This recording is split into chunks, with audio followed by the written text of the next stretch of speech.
Hubo un tiempo en el que este planeta era el ombligo del universo. Las estrellas que cada noche veíamos en el cielo eran solo eso, céfiros, luminarias puestas ahí por el Creador para aliviar la oscuridad y embellecer las siempre ominosas tinieblas. Como es lógico, el Sol y la Luna giraban alrededor nuestro. ¿Qué otra función podían tener sino calentar la Tierra o iluminar la noche?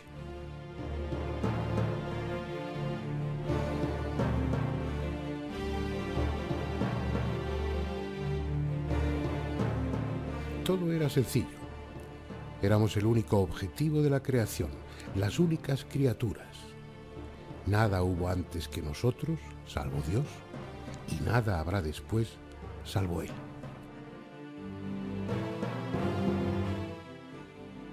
Pasaron los siglos, fuimos creciendo en número y en conocimientos. Nuestras ciudades se convirtieron en enormes y orgullosas urbes. La técnica, cada vez más compleja y eficaz, nos permite vivir con un mayor confort, comunicarnos unos con otros instantáneamente sin importar la distancia, o viajar en vehículos que se mueven a velocidades antes inimaginables.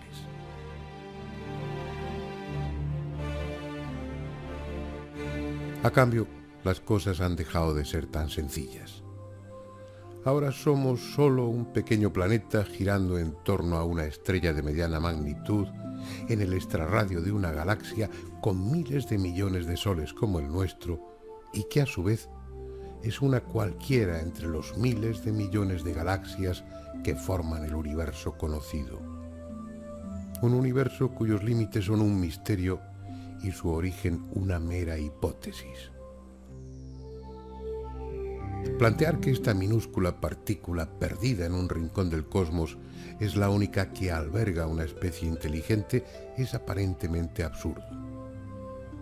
Sin embargo, son muchos los que piensan que la aparición de seres humanos ha sido la consecuencia de tantas circunstancias fortuitas, de tantas casualidades, que es casi imposible que haya sucedido lo mismo en otros planetas. Por su parte, un número elevado de investigadores suponen que no somos una excepción, que lo que ha sucedido aquí ha sucedido y sucederá en incontables planetas si se dan las circunstancias favorables.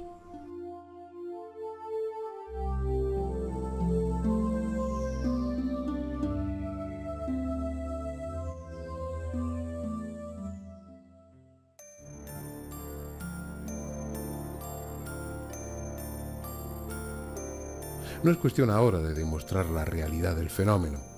Cada cual puede y debe pensar lo que quiera.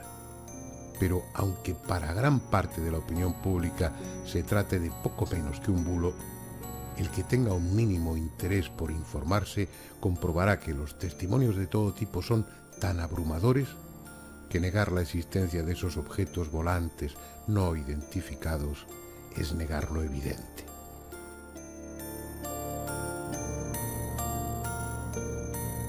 Los gobiernos, primero el de Estados Unidos e inmediatamente después el de casi todos los países, adoptaron la postura de guardar silencio sobre lo que sabían y desprestigiar a los testigos, con frecuencia a sus propios pilotos militares, dando explicaciones falsas y no pocas veces absurdas sobre lo que habían visto.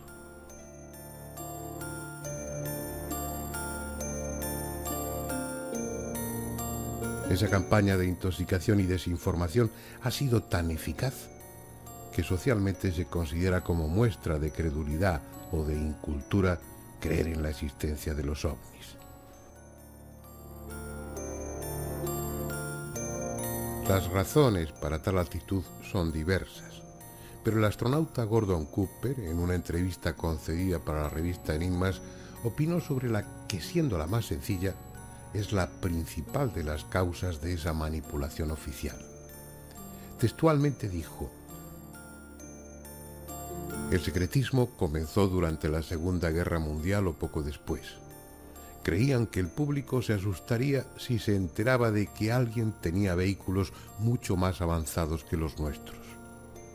Tal vez pasara que eso crease pánico, así que empezaron a decir mentiras y luego ya no pudieron parar. A estas alturas se han dicho tantas que no saben cómo salir del atolladero. Sería muy incómodo admitir ahora que desde la Segunda Guerra todo han sido mentiras.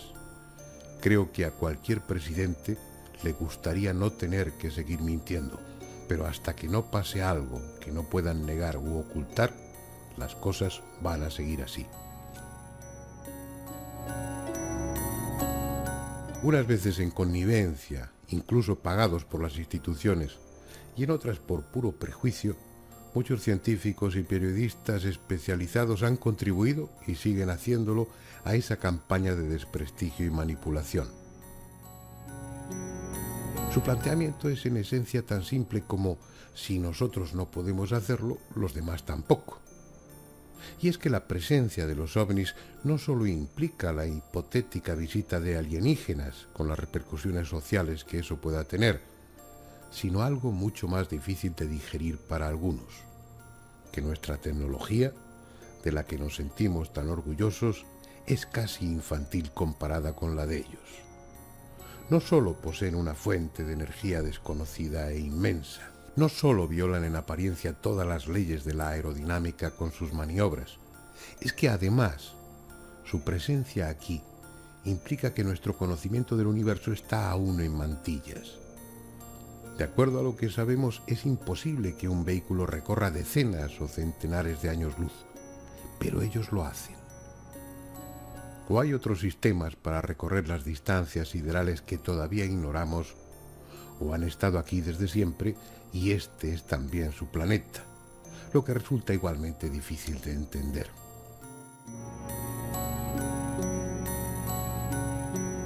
Aunque todo es posible, porque el fenómeno, ya incomprensible en muchos aspectos, ha ido contaminándose durante estas décadas con intereses políticos, comerciales, estratégicos, emocionales y hasta religiosos, al punto que a los propios investigadores les resulta difícil separar el grano de la paja.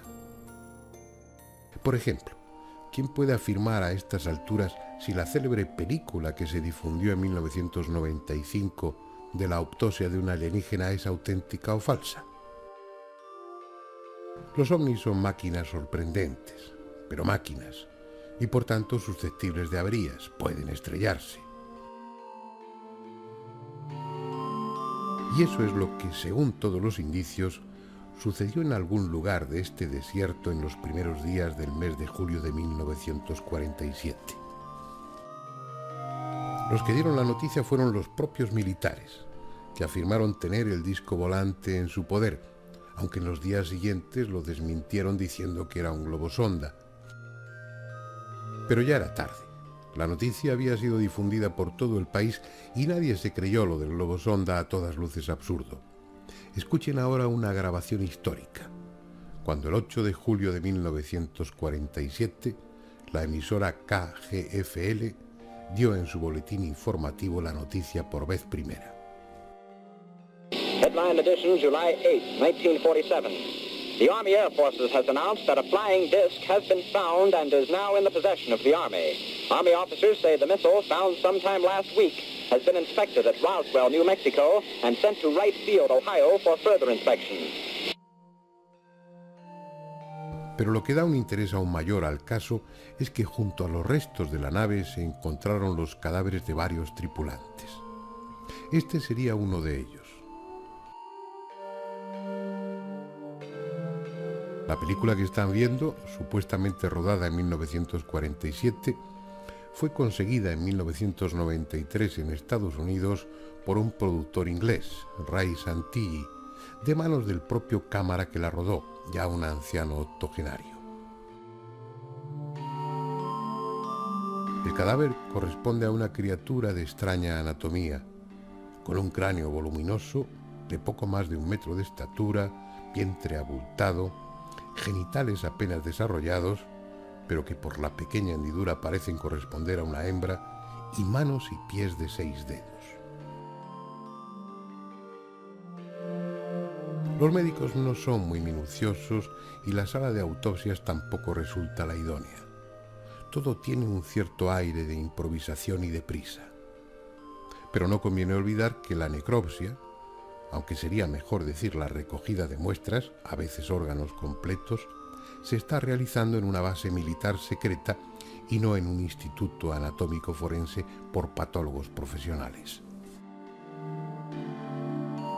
En el aspecto técnico, la película, por su emulsión y otras características, parece pertenecer en efecto a la época correcta, pero falta que la casa Kodak, fabricante del negativo, realice los análisis definitivos.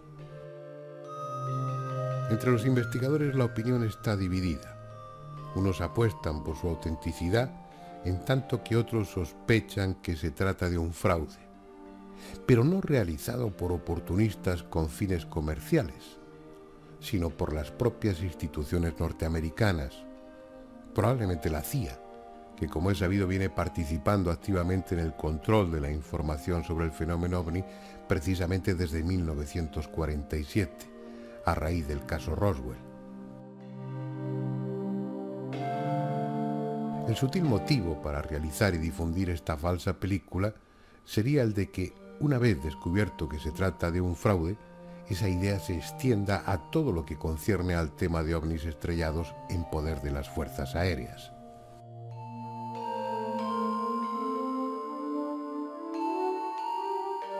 ¿Y qué decir de las imágenes que veremos ahora? Sacadas subrepticiamente de otra base secreta conocida como Área 51. Fueron emitidas el 14 de abril de 1997 por una cadena de televisión estadounidense. Lo que están viendo, si es que el vídeo es auténtico, sería ni más ni menos que un alienígena vivo sometido a una especie de interrogatorio.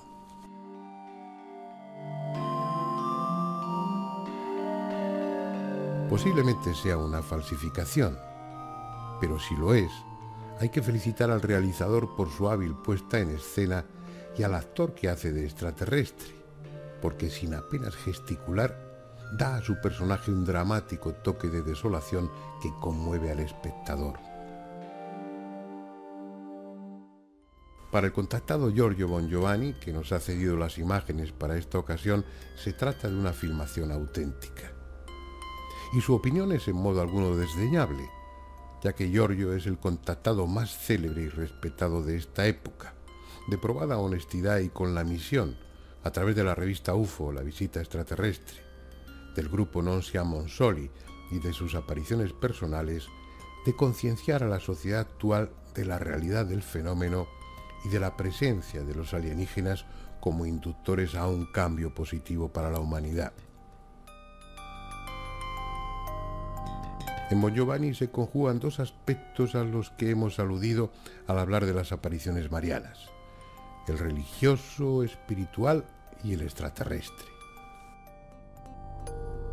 Estuvimos con él en Italia, en Sant'Elpidio a Mare, donde tiene instalado su centro en el que colaboran desinteresadamente gentes de diversas nacionalidades. Desde joven estuvo interesado en la faceta que podríamos llamar trascendente del fenómeno ovni. Pero cuando su destino dio un giro radical, fue un día de abril de 1989 en esta calle, la vía Palestro de Sant'Elpidio. Aquí tuvo su primera visión, una intensísima luz en cuyo interior se formó la imagen de una mujer que dijo ser Miriam, el nombre hebreo de María. Después hubo otras apariciones y en ellas se le dijo que fuera a Fátima. Y fue en ese lugar mariano donde durante un estado de trance le aparecieron por vez primera sus estigmas en las manos. A esos estigmas seguirían otros en los pies, en el costado y en la frente. Estigmas auténticos, que llevan más de 10 años abiertos sin infección alguna. Estigmas que casi diariamente sangran con agudos dolores. Él lo lleva bien, todo lo bien que puede. Son más un premio que un castigo, una especie de dolorosa marca que prueba su condición de elegido y que le compromete a lo que él entiende que es su misión en este mundo.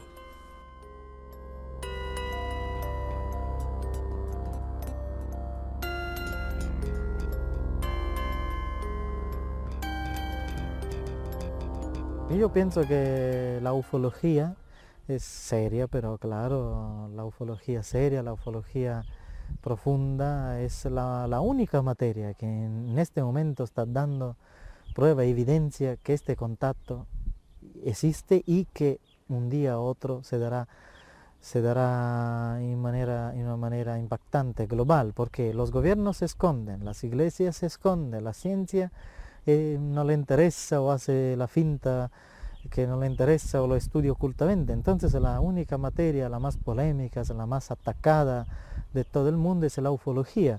Y es una paradoja, pero la ufología está demostrando que la profecía de Fátima en esta parte es real.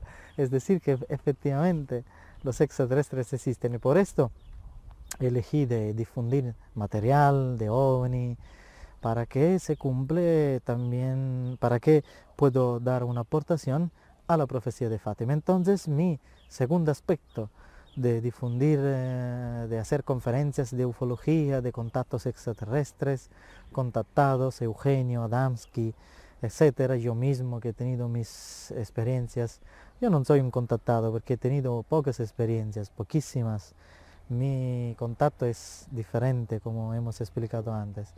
Pero hay gente que han tenido contactos extraordinarios, el tema de las abducciones, todos estos temas muy profundos que en nuestras investigaciones nosotros en todo el mundo recogemos material, sobre todo para que puedo sustentar lo que puedo sustentar por lo que se refiere al secreto de Fátima, esta parte del contacto con los extraterrestres.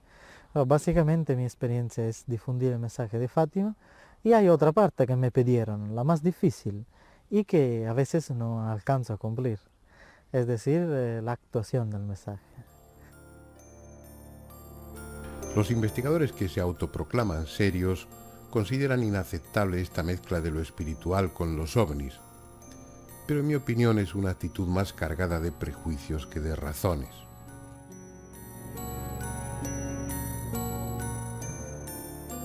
Entre tanto, indiferentes a lo que crean unos y otros, los ovnis continúan manifestándose en función de una estrategia que desconocemos. Y lejos de abandonar su puesto de observación en torno al planeta, por la presencia cada vez más frecuente de nuestros satélites tripulados y lanzaderas espaciales, se muestran con total descaro evolucionando cerca de ellos. Las imágenes que estamos viendo no son de un aficionado. Están tomadas por las cámaras fijas de las lanzaderas o por los propios astronautas. Corresponden fundamentalmente al Shuttle y al Discovery, grabadas de otras copias para poder mostrárselas ahora, pero sin que haya duda alguna sobre su autenticidad. Objetos no identificados que nada tienen que ver con chatarra espacial o con meteoritos, evolucionando, realizando maniobras imposibles y entrando en ocasiones varios de ellos en el campo de la cámara.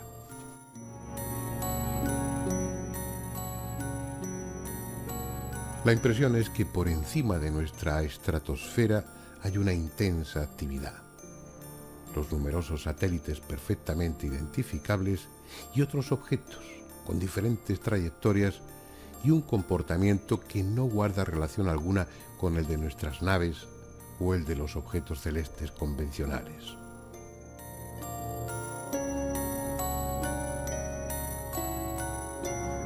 Estas imágenes son solo una pequeña selección del mucho material ya acumulado a lo largo de los últimos años. Sabemos lo que no son, ni naves nuestras ni objetos naturales, pero todo lo demás, su origen, su tecnología, la identidad de quienes los tripulan y por qué nos observan sigue siendo un misterio. De lo único que estamos seguros es de su presencia. Están ahí.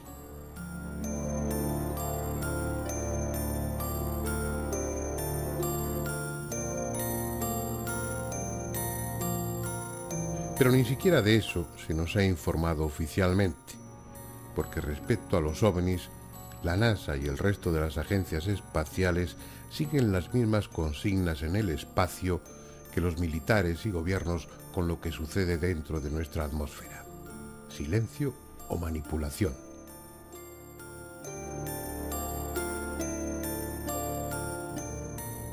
desde hace más de 5 décadas venimos siendo víctimas de un colosal engaño. Engaño al que, por sugerencia de las instituciones o por simple papanatismo, los medios de comunicación no son ajenos.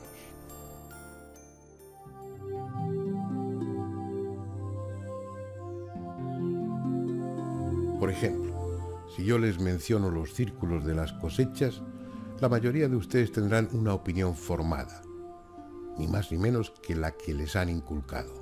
Ah, sí, aquella broma de 2 jubilados ingleses. Es lo que interesaba que quedara en la memoria colectiva y es lo que ha quedado.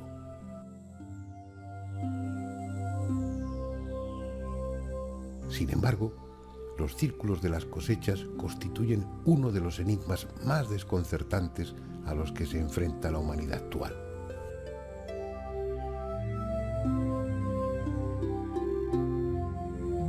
Hasta ahora se han contabilizado unos 10.000 de estos pictogramas en 50 países.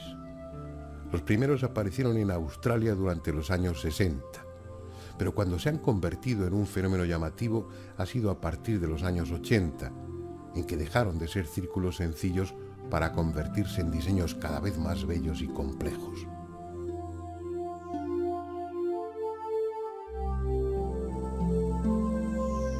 Aunque se han formado en campos de hierba, plantaciones de arroz, hielo, arena e incluso en bosques de árboles, son un fenómeno casi exclusivo de los campos de cereales. Por eso aparecen entre mayo y septiembre, cuando las plantas ya están altas y por alguna razón, preferentemente en el sur de Inglaterra.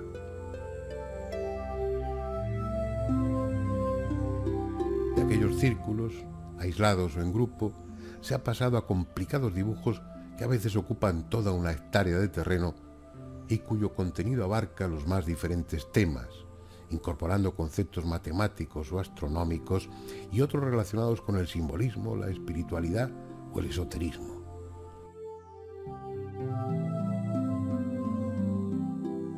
Pero la característica fundamental de todos ellos es la armonía, la perfección en el diseño y su cada vez mayor complejidad. Aparecen durante la noche, silenciosamente, según algunos testigos de madrugada y en el transcurso de 1 o 2 minutos, incluso menos.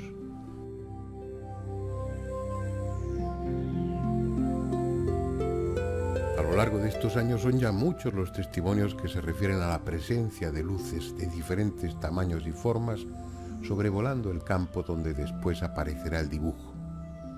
Incluso han sido grabadas con cámaras domésticas de vídeo, la primera vez en 1991 por el investigador Steve Alexander y desde entonces en varias ocasiones más. La más conocida de esas grabaciones es la que se obtuvo el 11 de agosto de 1996 a las 5 de la madrugada cerca del pueblo inglés de Oliver Castle.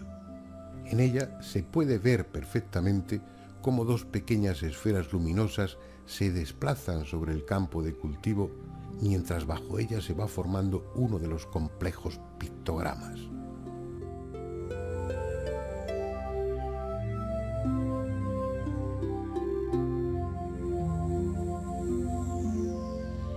Es obvio que ha habido y sigue habiendo bromistas que se atribuyen el mérito de ser ellos los autores de los círculos.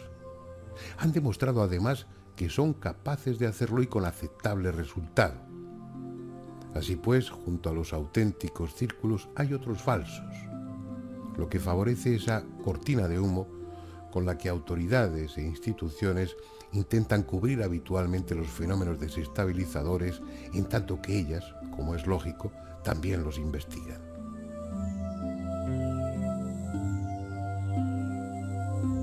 En los auténticos dibujos, las plantas no están aplastadas con rodillos y por tanto no aparecen quebradas. Tampoco hay agujeros dejados por las estacas clavadas, algo imprescindible para los bromistas, ni huellas de pisadas o vehículos. Pero no es solo eso. Las anomalías en el interior de los círculos verdaderos demuestran la intervención de algún tipo de energía desconocida. Los tallos afectados han sido expuestos a una fuente de microondas que de forma selectiva modifica las células, hinchándolas y deformándolas a la altura conveniente de la planta, de modo que en esa parte se forma una especie de nódulo que permite que se doblen sin romperse y sigan creciendo en posición horizontal. Sus semillas sufren malformaciones y en el laboratorio germinan de forma diferente a las del resto del campo. En el interior de los dibujos auténticos hay también una concentración de partículas de hierro meteórico muy superior a la normal, como si hubieran sido atraídas por un intenso campo electromagnético. De hecho, se ha comprobado que durante horas o días el campo magnético en los dibujos es 3 veces más intenso que fuera de ellos.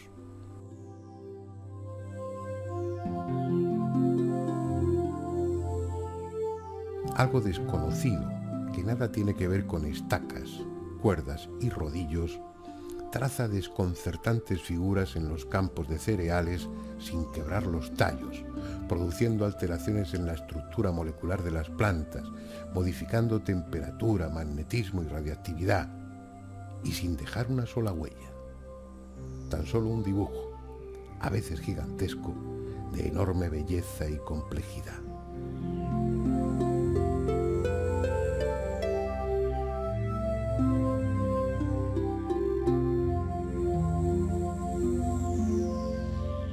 ¿Quiénes son los hacedores de círculos y cuáles son sus motivos? Es algo que hoy por hoy carece de respuesta.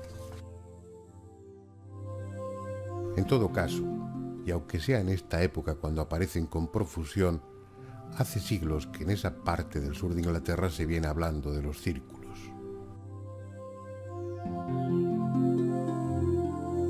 Tal vez tengan que ver con los innumerables monumentos megalíticos que allí hay, muchos de ellos también de forma circular.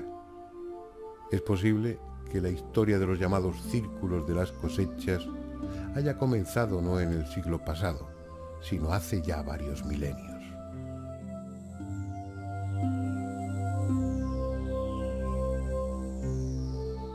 ¿Quién sabe? Nos consta que ellos están ahí, pero ignoramos desde cuándo.